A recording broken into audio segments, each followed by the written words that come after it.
সেদিন বৃষ্টি ভেজা সকালে যশোরের বিখ্যাত ফুলের রাজধানী গদখালিতে কোনো এক অনুষ্ঠানে যাবার সময় দাঁড়িয়েছিলাম আমরা। উদ্দেশ্য একটি ফুলের তোড়া বানাবার। ফুলের তোড়া বানাবার সময়ের ভিতরে ফুলের রাজধানী ঘুরে দেখবার সুযোগ হয়েছিল আমাদের। বিভিন্ন ফুলে ভরপুর ছিল বাজার। লাল গোলাপ, সাদা গোলাপ, হলুদ গোলাপ, রজনীগন্ধা সহ বিভিন্ন রকমের ফুলে ভরা ছিল সকালটি বৃষ্টি ভেজা হয়।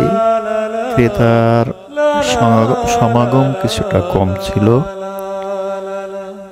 চোখে পড়ার মতন ছিল রজনীগন্ধার স্তূপকৃত ফুলের মনোরম করে সাজিয়ে রেখেছে বান্ডিল বান্ডিল রজনীগন্ধা।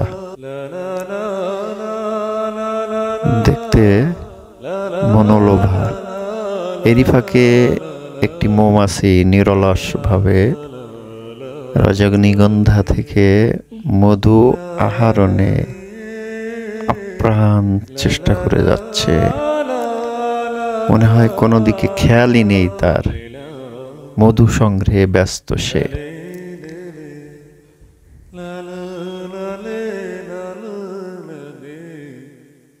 লাল গোলাপ, হলুদ গোলাপ, গাঁদা ফুলের চুড়ি,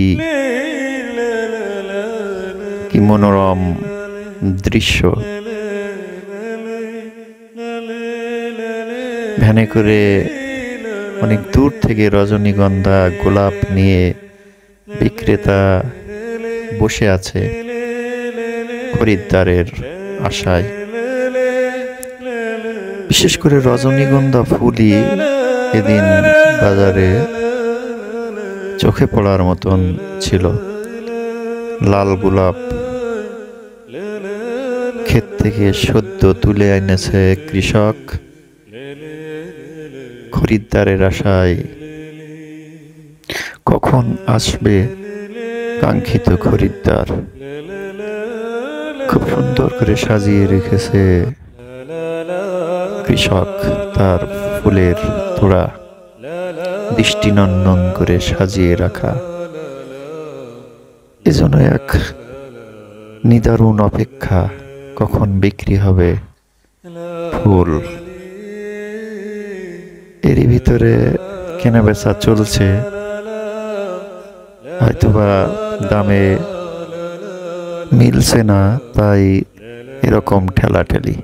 অনেক দূর থেকে সাইকেলে সাজিয়ে এনেছে ক্ষেতের পরিচর্যা করে সুন্দর গোলাপ। বেচা বিক্রি চলছে, দর কষাকষিও চলছে।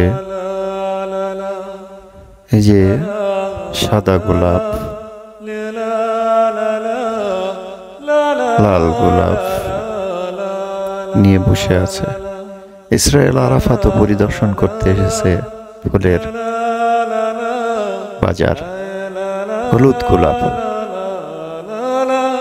গোলাপের থেকে সব বললে এই লাল গোলাপের মূল্য অনেক বেশি। ছেলেটিকে দেখুন, হয়তোবা নতুন সংসার সাজাবে, কিন্তু ফুল বিক্রি হয় না। এজন্য এক নিদারুণ অপেক্ষা। সাইকেলে সাজিয়ে আছে ফুলের বান্ডিল, কখন আসবে খরিদ্দার।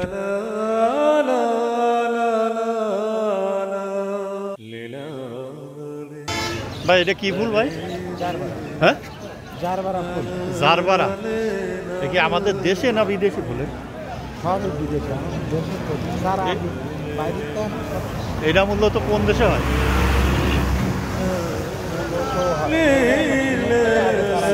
চীন। হ্যাঁ, ভারত। ও ভারতের পুনে। এখন বাংলাদেশে